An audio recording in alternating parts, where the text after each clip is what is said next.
കർത്താവിൽ സ്നേഹമുള്ളവരെ, എല്ലാവർക്കും ക്യൂൻ മേരി ടോക്സിലേക്ക് സ്വാഗതം. യോഹന്നാൻ 3:2 മാനസാന്തരപ്പെടുവിൻ, സ്വർഗരാജ്യം സമീപിച്ചിരിക്കുന്നു.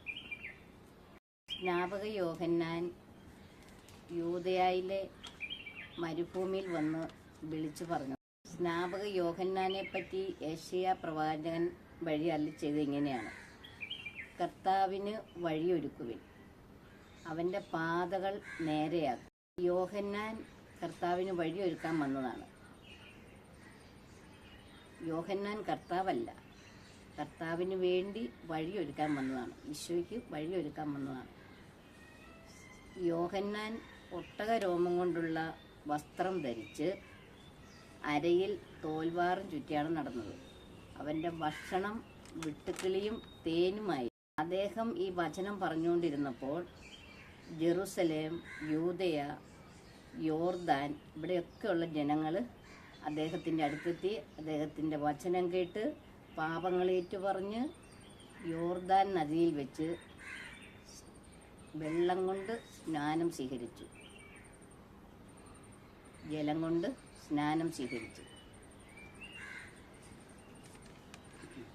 അപ്പോൾ സദുക്കായരും ഫരിസേയരും സദുക്കായരൊക്കെ സ്നാനമേൽക്കാൻ വരുന്നത് കണ്ടപ്പോഴത്തേനും യോഹന്നാൻ വിളിച്ചു പറഞ്ഞു: അണലി സന്തതികളെ, ആസന്നമായ ക്രോധത്തിൽ നിന്ന് ഓടിയകലുവാൻ നിങ്ങൾക്ക് മുന്നറിയിപ്പ് നൽകിയതാരാണ്? മാനസാന്തരത്തിന് യോജിച്ച ഫലങ്ങൾ പുറപ്പെടുവിക്കും. നിങ്ങൾ ഞങ്ങൾക്ക് പിതാവായിട്ട് അബ്രാഹമുണ്ട് എന്ന് പറഞ്ഞ് അഹങ്കരിക്കേണ്ട. അബ്രാഹത്തിന് സന്തതികളെ ഉൽപ്പാദിപ്പിക്കുവാൻ, ഈ കല്ലിൽ നിന്ന് സന്തതികളെ ഉൽപ്പാദിപ്പിക്കാൻ ദൈവത്തിന് സാധിക്കും. മാനസാന്തരത്തിനായിട്ട് ഞാൻ ജലം കൊണ്ടാണ് നിങ്ങളെ സ്നാനപ്പെടുത്തിയത്. എന്നാൽ എൻ്റെ പിന്നാലെ വരുന്നവൻ പരിശുദ്ധാത്മാവിനാലും അഗ്നിയാലും നിങ്ങളെ സ്നാനപ്പെടുത്തും. ഞാൻ അവന് വഴിയൊരുക്കാൻ വേണ്ടി വന്നു. അവൻ്റെ ചെരുപ്പിൻ്റെ വാറഴിക്കാൻ പോലും എനിക്ക് യോഗ്യതയില്ലെന്നാണ് സ്നാപക യോഹന്നാൻ പറഞ്ഞത്. എൻ്റെ പിന്നാലെ വരുന്നവൻ്റെ ചെരുപ്പിൻ്റെ വാറഴിക്കാൻ പോലും ഞാൻ യോഗ്യനല്ല. അവൻ പരമപരിശുദ്ധൻ. അവനെ വെച്ച് നോക്കുമ്പോൾ എനിക്കൊരു യോഗ്യതയുമില്ല എന്നാണ് സ്നാപക യോഹന്നാൻ പറഞ്ഞത്. അങ്ങനെ കർത്താവ് വന്ന് സ്നാനം കൊടുത്ത്, പരിശുദ്ധാത്മാവിനാലും അഗ്നിയാലും സ്നാനം കൊടുത്ത് കളം വെടുപ്പാക്കി ഗോതമ്പ് അറപ്പുരയിൽ ശേഖരിക്കും. പതിര് കെടാത്ത തീയിലെറിഞ്ഞു കളയും എന്ന് പറഞ്ഞാൽ നല്ലവരെയും ചീത്തവരെയും തമ്മിൽ വേർതിരിച്ച്, പാപം ചെയ്യുന്നവരെയും വിശുദ്ധരെയും തമ്മിൽ വേർതിരിച്ച്, വിശുദ്ധരെ സ്വർഗത്തിലേക്കും പാപികൾ മാനസാന്തരപ്പെട്ടില്ലെങ്കിൽ നരകത്തിലേക്കും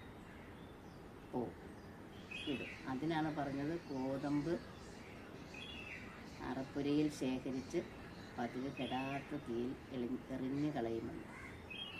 യോഹന്നാൻ്റെ പിന്നാലെ വന്ന കർത്താവിൽ സ്നാനമേൽക്കാം. പരിശുദ്ധാത്മാവിനാലും അഗ്നിയാലും സ്നാനം സ്വീകരിക്കാം.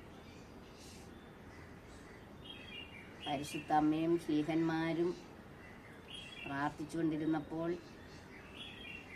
തീനാവുകളുടെ രൂപത്തിൽ പരിശുദ്ധാത്മാവ് അവരുടെ മേൽ എഴുന്നള്ളി വന്നു. തീനാവുകളുടെ രൂപത്തിൽ അവർ വിവിധ ഭാഷകളിൽ സംസാരിച്ചു. നമുക്കും അഗ്നിയാലും പരിശുദ്ധാത്മാവിനാലും സ്നാനം കേൾക്കാം. അങ്ങനെ നമ്മൾ വിശുദ്ധീകരിച്ച് ആത്മാവിൻ്റെ ഇംഗിതമനുസരിച്ച്, ആത്മാവ് പറയുന്നത് ശ്രമിച്ച് അതനുസരിച്ച് വിശുദ്ധിയിൽ ജീവിക്കാം. അങ്ങനെ സ്വർഗരാജ്യത്തിൽ പ്രവേശിക്കാൻ വേണ്ടി നമുക്കൊരുങ്ങാം.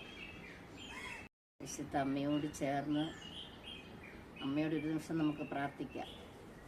പരിശുദ്ധാത്മാവിനാലും അഗ്നിയാലും സ്നാനമേൽക്കാൻ, വിശുദ്ധിയിൽ ജീവിക്കാൻ, മാനസാന്തരപ്പെടുവാൻ. മാനസാന്തരപ്പെട്ടതനുസരിച്ച് നിങ്ങൾ വചനം ശ്രവിക്കുന്നവരാകാതെ വചനം അനുസരിച്ച് ജീവിക്കാൻ കർത്താവ് പറഞ്ഞ പോലെ വചനം അനുസരിച്ച് ജീവിക്കാൻ നമുക്ക് പരിശുദ്ധ അമ്മയോട് മാധ്യസ്ഥം തേടാം. നന്മ നിറഞ്ഞ മറിയമ്മേ സുസ്തി, കർത്താവ് അങ്ങയോട് കൂടെ സ്ത്രീകളിൽ അങ്ങ് അനുഗ്രഹിക്കപ്പെട്ടവളാകുന്നു. അങ്ങയുടെ ഉദരത്തിൻ ഫലമായി ഈശോ അനുഗ്രഹിക്കപ്പെട്ടവനാകുന്നു.